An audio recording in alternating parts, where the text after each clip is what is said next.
If there's one unpopular opinion about Taito games I have to say, is that I absolutely love Kage no Densetsu, also known as Legend of Kage in the West.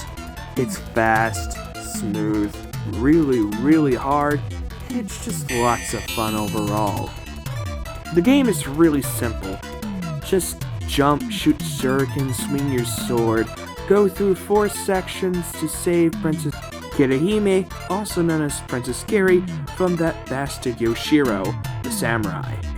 Not only that, but Kage jumps pretty high, which you can use to your advantage to get out of difficult situations, or to reach enemies that you can't kill normally. You can also climb up trees and pillars. Even though I don't really use it all that much, it is pretty cool to see something like that. Not only is the game loops harder, but it also changes the background of each section. Fall, winter, and spring before going back to normal summer. Overall, Legend of Kage is a simple but challenging and very fun experience that you should probably play at least once in a while. And of course, the music in this game is just great.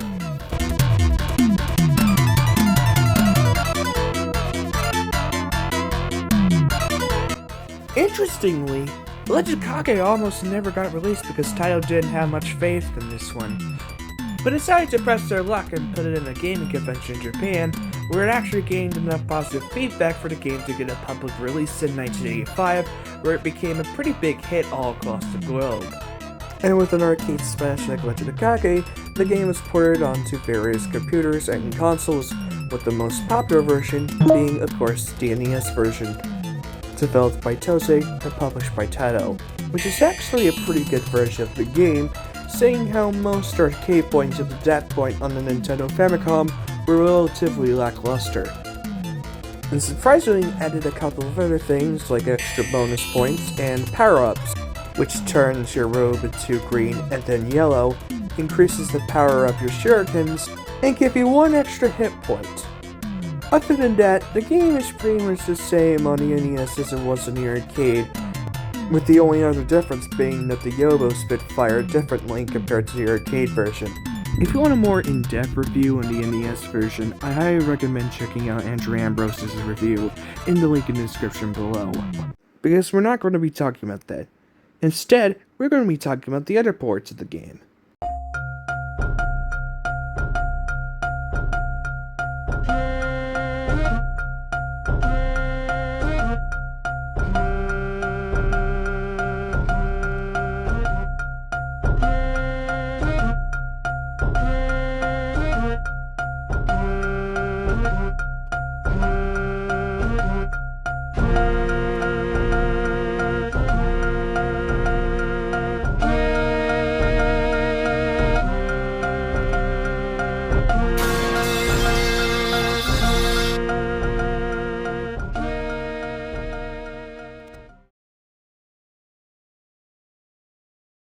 Before we begin, I just want to show you a version that I wasn't able to get to play.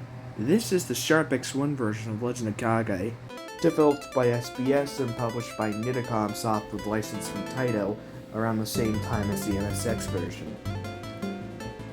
The MSX version is actually based off of the Famicom version, and we will be seeing that shortly. This one is actually more based off of the arcade game, so therefore, the only power-up you're going to get is the scroll, which is basically a screen kill. It actually doesn't look too bad for a Sharp X1 game, though that music is pretty horrendous, I have to be honest.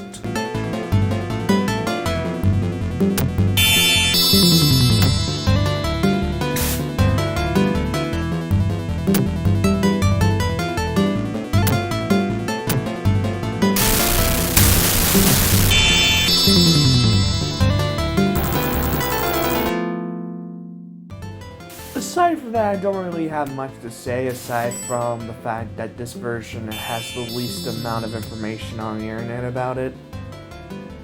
So, yeah, it is at least nice to see an obscure arcade version of a game released on a computer like the Sharp X1.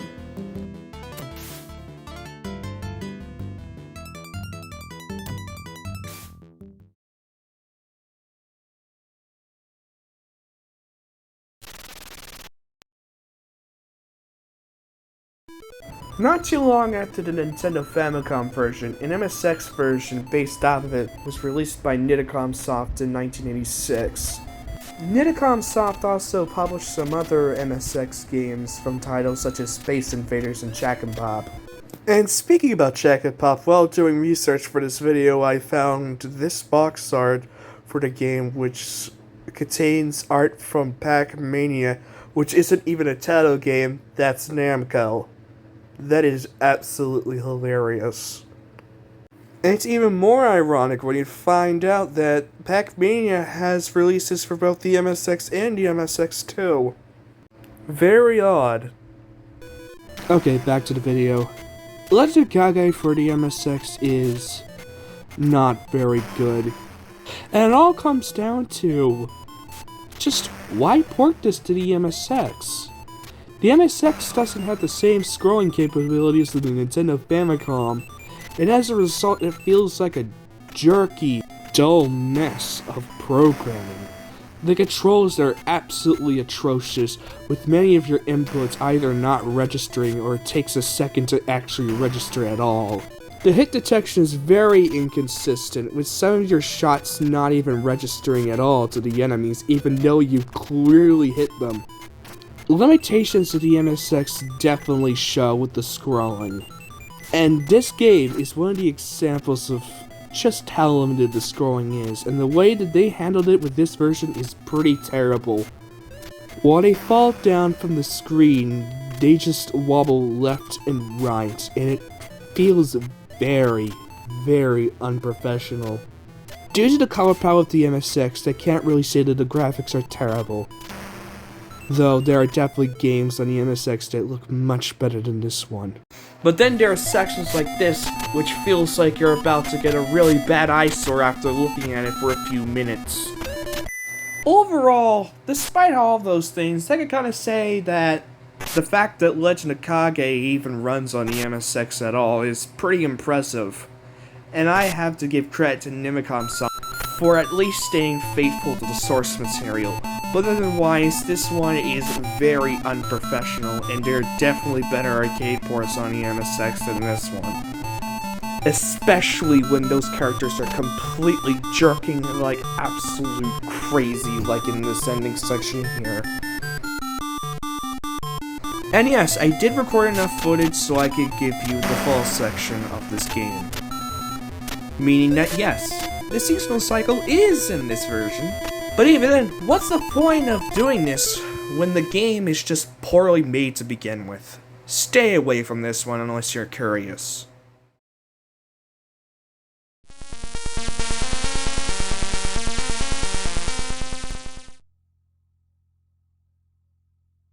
What?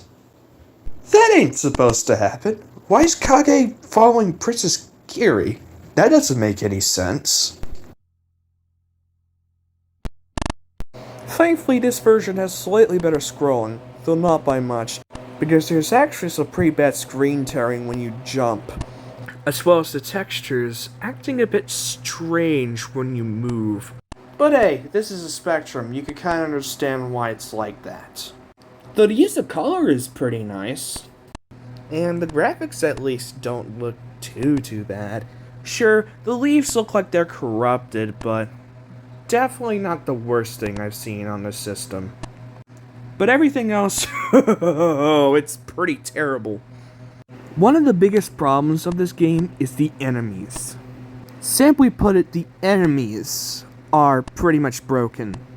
They will follow you, and they will not stop attacking you, meaning that trying to play it normally is an absolute nightmare. But, however, they're also pretty fucking stupid.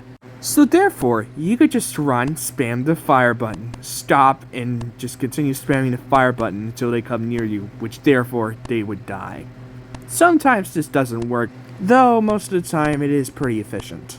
They also added a little bar of how many ninjas you killed, kinda like in the moat section of the original arcade game. In the original, you have to kill a couple of ninjas before facing off 3 Yobos. However, there's only one. Though, of course, due to the limitations of the Spectrum, this is kind of understandable. Unlike the enemies, the elbows are actually pretty easy to kill. All you need to do is just shoot a bunch of shurikens at them and you can progress. Also, they like to just jump and then respawn and then just shoot fire constantly like it's no tomorrow. And he also kind of looks like Batman with an apron. Man, I'm completely fucking stupid. Thankfully, I was able to get to the moat section, though that's how far as I could get because the game is just poorly programmed. Overall, Legend of Kage for ZX Spectrum might be okay as a budget title. Though this is a full-price title. You're paying £9.95 for an unfinished mess like this. Overall, as a full-price title, this is absolutely inexcusable and should be avoided at all costs.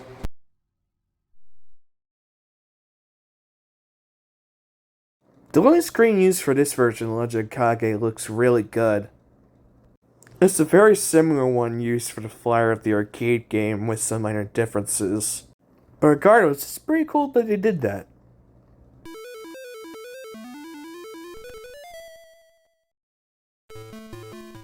The Amstrad CPC version, aside from the Famicom version, is the clear winner of all of this. Sure, the graphics look a bit crap, and the scrolling isn't as good as in the Spectrum version. But compared to that version, the Amstrad CPC almost destroys it in every single aspect. The controls are pretty decent. They even have you hold the fire button to swing your sword, and pressing it will launch the shurikens. It's a really good control scheme for a joystick that only had one button.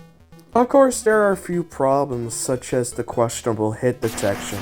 And also the fact that is it just me, or does Kage sprite on the Amstrad version kinda looks like Candace from Phineas and Ferb? Aside from that, the only other problems I really have with this game is the questionable color choices. But aside from that, it's a pretty good version of the game. I was about to beat the game, but then this happened. Whoops.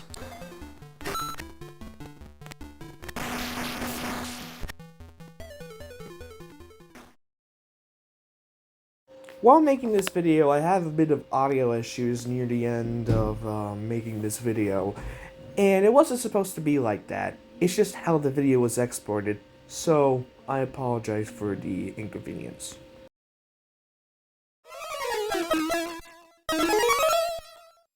And of course, we end off with the C64 version. As with most conversions of arcade games by Ocean/Imagine, the music in this one, done by Fred Gray, is pretty impressive and sounds more like the arcade than any other port.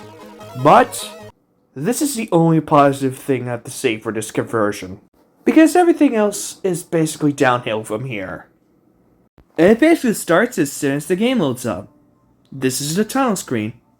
No scoreboard, no title, just a HUD and the background, which, no joke, looks like an Atari 5200 game. And the sprites, which I'm about to show you right now, looks like something from the 2600.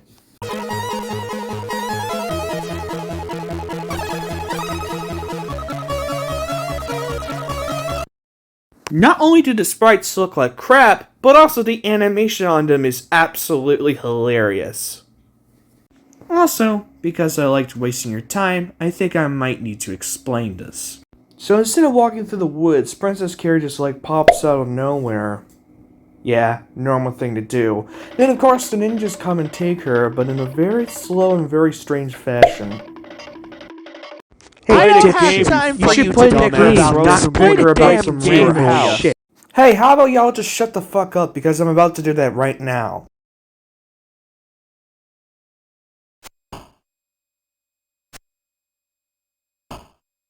I think I might have made a massive mistake. Legend of Kage for C64 is absolutely terrible, even for Ocean standards. And this is kind of surprising, seeing that the C64 version is the worst of the Euro home computer ports, because usually it's considered the better version. Though at last, it's not the case here. Instead, you get a game that is slow, dull, looks like crap, and plays like absolute shit. The controls are absolutely unresponsive. It feels like Kage takes forever to shoot shurikens or swing his sword. And the reason why for that is because of how the controls are laid out. You see, computer games at the time had joysticks that only have one button. That means, of course, up is to jump, and the fire button is to attack. You think that maybe they could go with the Amstrad CPC controls, as basically you just tap the fire button to shoot your shurikens, and holding the fire button you continuously swing your sword until you let go. But, however, they did not do this. Not exactly. You do press the fire button to shoot your shurikens, but the way you swing your sword is a bit odd. But instead, you gotta hold the fire button and then let go to swing your sword.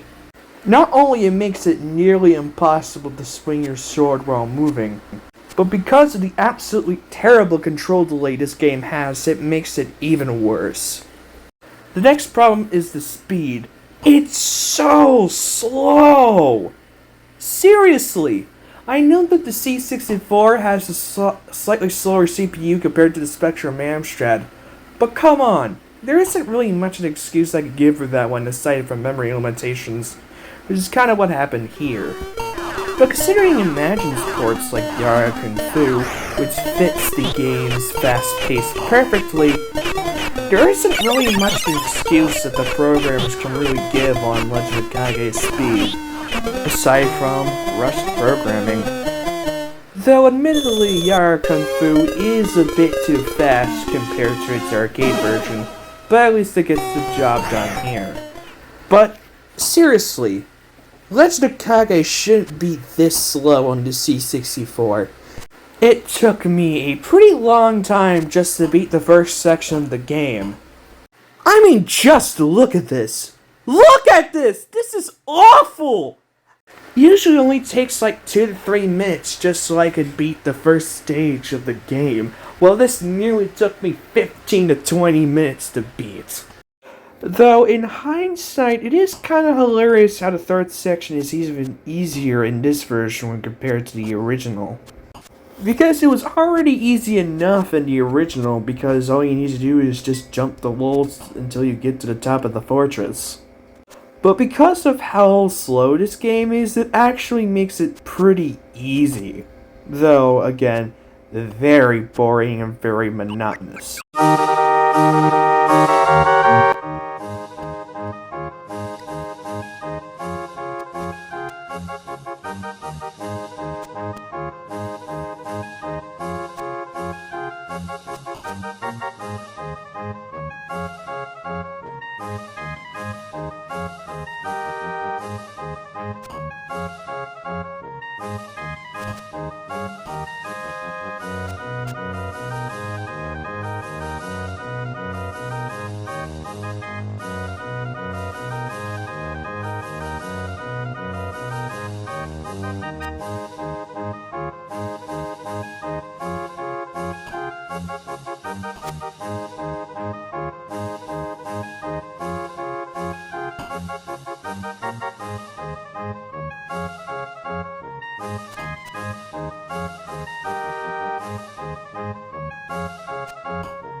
I was able to get far enough into the game to say that yes, they did have the ending, and yes, they even had to change the seasons.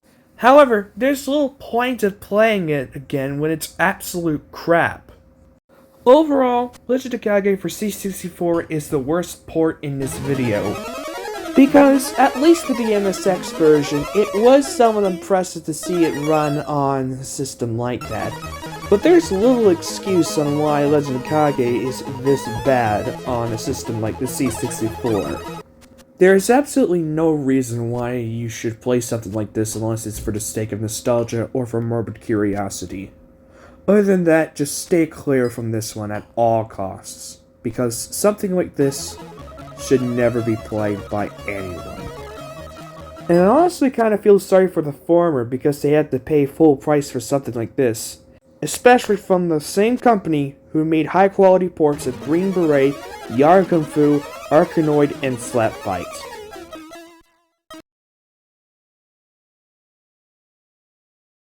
I hope you guys enjoyed this video. Sorry if this one took a little bit longer than the last one to make, but it was just a lot of work. That and a little bit of laziness, I guess. But regardless, I am glad to upload this video onto YouTube just for everyone to enjoy, I guess. Thank you all for watching, and I hope to see you guys next time with another review.